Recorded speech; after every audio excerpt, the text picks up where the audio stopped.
Here's a review of the 2019 NX300 F Sport. How does it hold up? Does it have the performance to match its looks?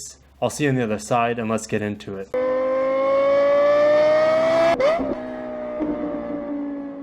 Here's a review of the 2019 NX300 F Sport. This vehicle still looks great. It was a little bit dirty that day, but there's no way I was going to be able to wash it because it was so cold. Let's just go back. It's so cold that there was a guy ice fishing out there that day. Unbelievable how frigid it is for this part of the world. Every once in a while it gets this cold here, but let's just get focused back on the NX and the styling of it. So it's 2019 now.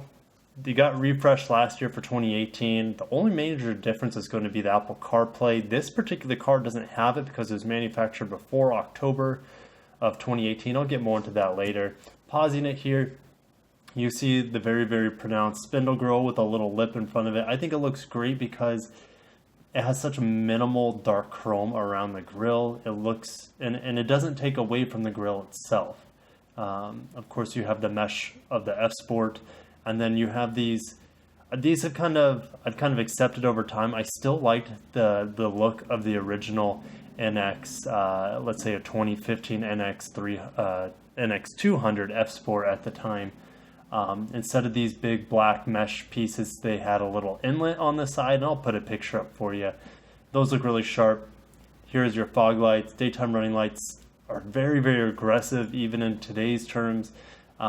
They just need to be updated because there's a lot of individual LEDs in there, and it doesn't look as smooth as a brand new one. This particular model that I reviewed didn't have the triple beam LED headlights, which in 2018 they revised. Of course, you see how detailed that spindle grille is. The headlights, even though these are the standard stock ones, I still think they look great. They fit the car real well. And the F Sport model, real quick, if you look up here on the mirror, all Lexus F Sport models on the top are painted black. Just a fun little quick tip for you there. These are the 18-inch wheels, which they're not any bigger than the, let's say, the premium wheels. And then they're an inch bigger than the base 17-inch wheels. See the F Sport badge there. The fender, I guess you could call it the wheel arches, still look fine, I think. They're not quite as stylized as the modern UX that just came out, but they still look good. They match the car well. And I like the contrast on this ultra white paint color. This paint color, like I said, it is called ultra white. You can only find this on the NX F Sport. All other NXs that are non-F Sports, the only white you'll have is eminent white pearl.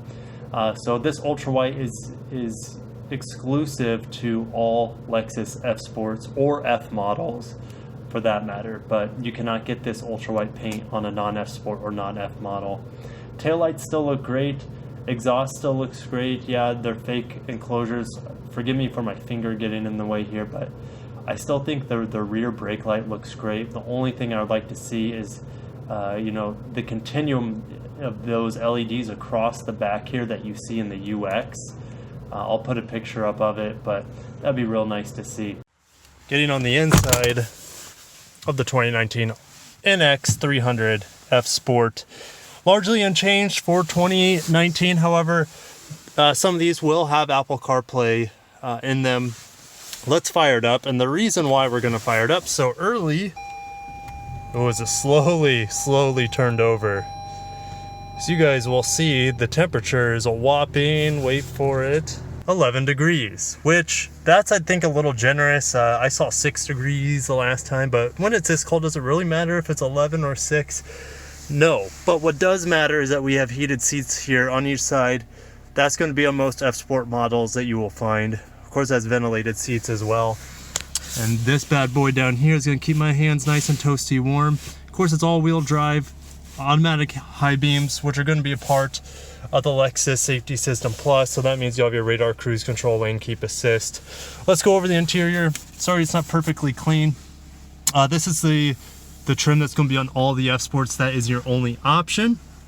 This option in the car, we have the black seats, so we don't have the red seats, which is perfectly fine. I probably have done a review with the red seats, which are going to be in that black NX F Sport right there. But I wanted to do the white review today. There's your makeup mirror unchanged for the NX. It's just the most bizarre thing. Of course, you have your cubby down there for your secret hide, you know, like a dime bag or something like that. Underneath here is going to be USBs, auxiliary, and there's a 12 volt in there as well. There it is. So here's the screen that was updated for 2018. It's much bigger than the 2017 and prior.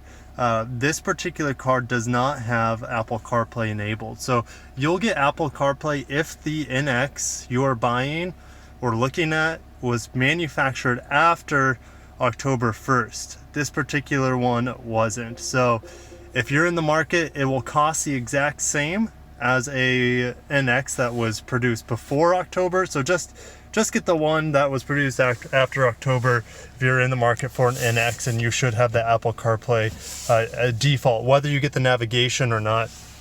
So the gauge cluster here, this is really starting to look dated at this point. They haven't changed it since the first NX F Sports. You have the traditional tachometer, and I'll try to block that off so you can see it a little bit better. Traditional tachometer, the white background just does not look very good. It looks kind of cheap, and I just wish that I don't know why they don't have the traditional F Sport. I know it's a little bit more expensive to put in that moving dial, but in the brand new UX, which is our entry level, it has the LFA inspired moving tachometer. Check out my F Sport video for the UX as well. Paddle shifters are excellent as always. Steering wheel is impeccable quality as always, and materials in here are really good. It's just not, and compared to the RX, for example, it's just not the same level of quality. The fit and finish is impeccable.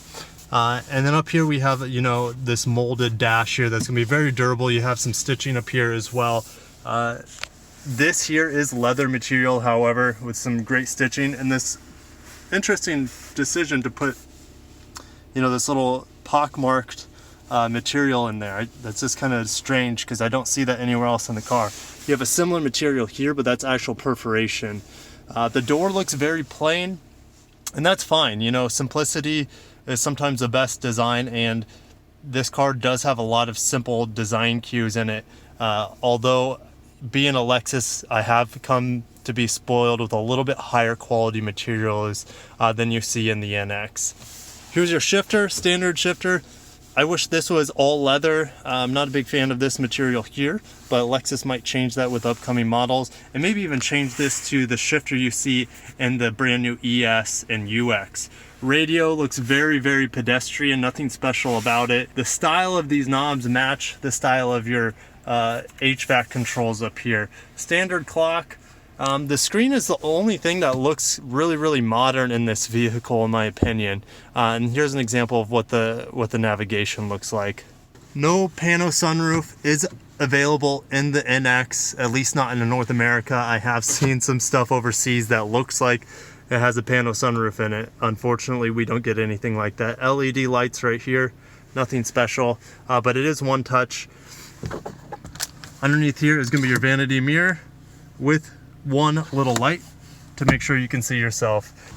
Getting in the back of the NX. NX is pretty comfortable. I love the quality of the seats. They're excellent quality. I did talk about the color. I really didn't talk about the design of the seat. The NX seats are very, very strongly bolstered. They're very narrow. Here's a little top down.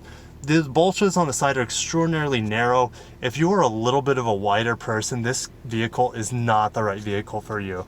In the next generation, I'm sure they'll make these bolsters wider on each side, but it is just not comfortable. It's comfortable for me, but I'm skinny as a beanpole. No connectivity back here. It drives me absolutely bonkers. The new MDX, for example, has all sorts of connectivity back here. It also can come with heated rear seats, and this one doesn't even have that as an option. And it's also really hard to find in the more luxurious RX as well. Those heated rear seats are just really hard to find in a lot of Lexus vehicles. The back doors look really good, just like the front doors did. It is a comfortable back seat, and these seats do recline. I do appreciate that. And there is a good amount of leg room back here. I'm 6'1". This seat is really far back. It's probably farther back than I would have with me driving.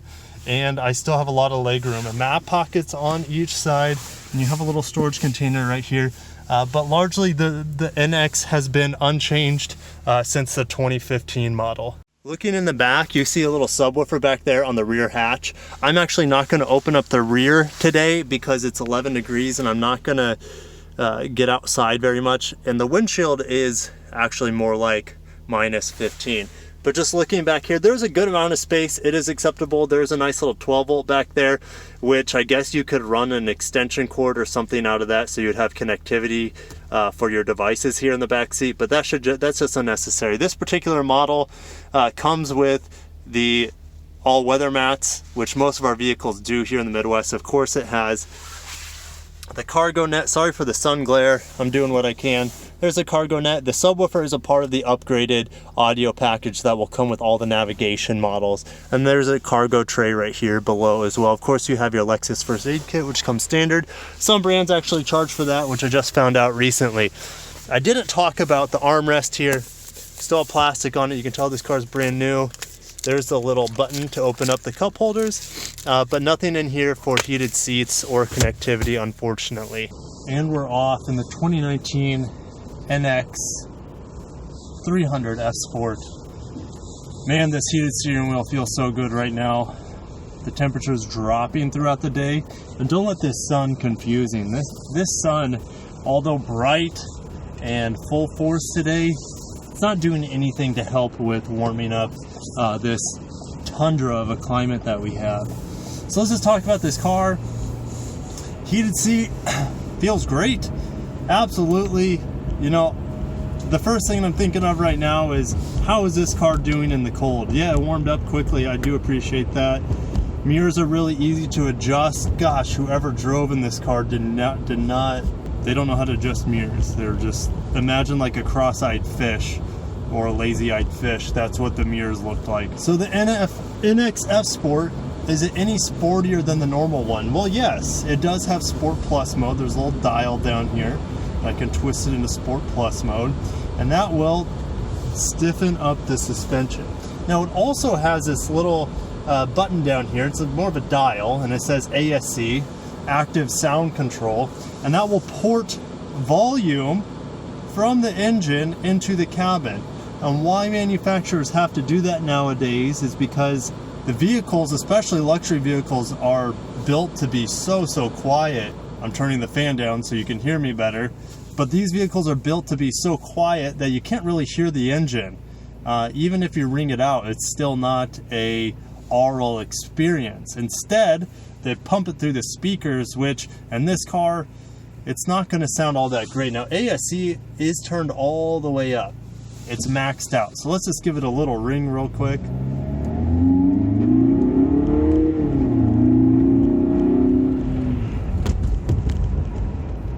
It sounds kind of like a video game. It sounds like it's coming through your TV speakers if you have a good, surround sound setup, because this is right, it's surround sound. It does sound like a video game, but it's like a cool video game because I'm actually in the car. Yeah, would I rather hear a raspy engine? Yeah, but the cool thing about this is that I can dial it back if I want to. I got open road ahead of me. I'm going to use the paddle shifters here.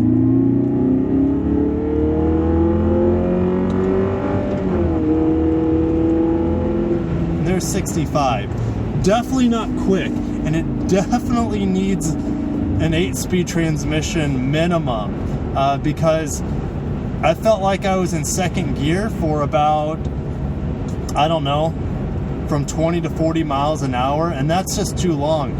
You need to have a little bit more gears to extrapolate the most out of this little 4-cylinder. It does have decent power, but just like anything, you need to have a good, just like any motor, you need to have a good transmission to get the most out of it. If this was a torquier motor like a V8 or a V6, it would be more acceptable, but in this 4-cylinder, it's really starting to show that, since I've tested many more cars with more gears in the transmission, that's what this car is lacking the most. I thought going in, yeah, I could use a little bit more horsepower, but actually it's a 6-speed that's a little bit disappointing. And let's just test its downshifts right now. So it's in 6th gear right now. It's top gear, and I'm going about 55. I'm going to downshift to 3rd gear, and it actually did it pretty quickly with the paddle shifters. I'm going to test it with the non-paddle shifters, and I'm still in Sport Plus mode. I'm going to throttle down, and it was still really impressive there, to be honest. Almost just as good as the paddle shifter response. So the downshift on the freeway is still pretty good. It's much more responsive. If you saw my RX 350L video review this past week, hitting the throttle once you're up to freeway speeds, it takes like 2 seconds to downshift. It's extremely lethargic. This, on the other hand, 3, 2, 1 punch. It's like a half second to 1 second delay instead of like a 2 second delay. So it's twice as responsive as, let's say, the RX 350L with that 8-speed, but I still am looking for a little bit more response out of the motor. Drive quality out here on the freeway is pretty good. It's really quiet. Yes, there's a little bit of road noise, and there is a wind noise today. And the reason why there's wind noise is because the wind is blowing like crazy out of the north, so we're getting like 30-40 mile an hour gusts, and it's not blowing this vehicle around too badly. Yes, some of the gusts do push me a bit, but nothing like I would see in the, let's say, the GX, for example, or the LX. Those things catch wind a little bit more, being such tall blocks of mass.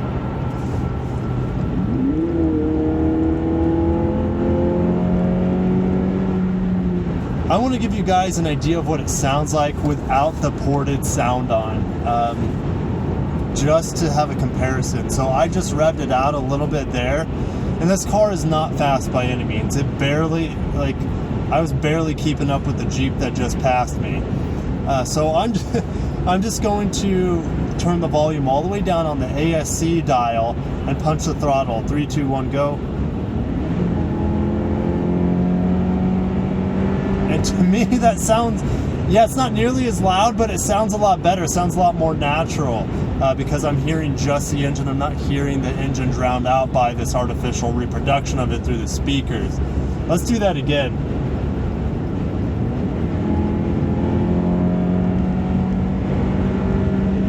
I think that sounds a lot better than the artificial pumped-in noise. I don't know if you guys can hear it on the camera or not, but there is a just slight turbo whine, which is, for a motoring guy, speaking of turbo, there's a Ford Fiesta ST that just passed me, or Ford Focus ST. For an audio guy, I really enjoy hearing turbos, right? That high-pitched whine induction noise is just super cool, something that I grew up on, and I do appreciate here in the NXF Sport, as well as all the NXs. Brake test right now. They're okay. They're good. Okay, so I would just say they're okay for a Lexus. They're good for any other vehicle. There didn't seem to be a whole lot of progression. I got to a point where it just kind of felt like maximum brakes, and it wasn't doing much after that. But the brakes are good. They're just not as good as the new ES or even the new UX for that matter. Let's not even talk about the LS and the LC's braking. So I'm going to twist it back into Sport Plus mode. This does have the adaptive variable suspension. That one is a tongue twister for me.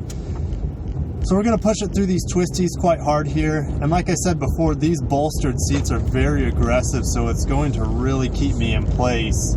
Let's see if it keeps the vehicle without swaying too much. There's a good amount of body roll, but you know what? It handled it just fine, and I wouldn't want to push this car much harder. It's not meant for it, even though this is an F Sport model.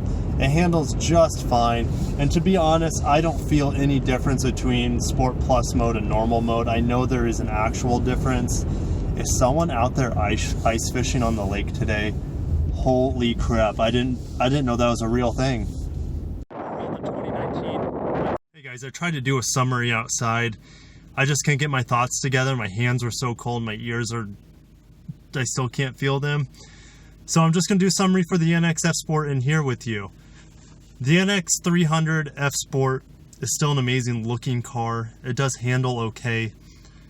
The motor by this point in time, it's a little dated. It does need a little bit more power to get this slightly porky mid-size crossover moving.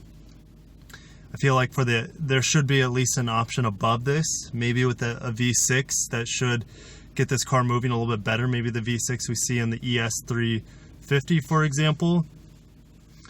We need more speeds. This 6-speed just doesn't quite cut it, especially under acceleration or hard acceleration. I feel like it could be geared a lot better with an 8-speed or a 10-speed. You could get a little bit more power. So like I said, you could put the V6 in here from the ES if there's enough room, but this 4-cylinder needs to be making more power. The competitors, the RDX is making about 40 more horsepower out of their inline 4 and turbo, as well as they have a 10-speed transmission, which is going to be a lot more engaging, more fun, and more efficient to drive. Overall, it still looks great. It's handling okay. It performs okay. Okay is not good enough for Lexus. Okay should never be good enough for any car brand, but Lexus especially. So they got some work to do, and the sad part is we won't see a redesign for the NX for another couple of years, probably for 2022 or 2021 at the earliest. So let me know what you guys think Lexus should do to the NX. I'll probably make a video in the next month or so on what Lexus needs to do, even though I just talked about it, but it'll be more in depth. I'll see you guys in the next video. Thanks for watching. Hit that like button, and I'll see you next time.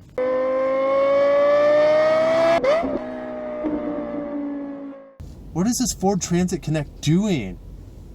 Oh man, they're in my review spot. Oh my gosh, I'm gonna have to change spots today. What are they doing? Pisses me off. Oh, on the coldest day of the year, this old guy in his Ford Transit Connect decides to take my review spot. The guile.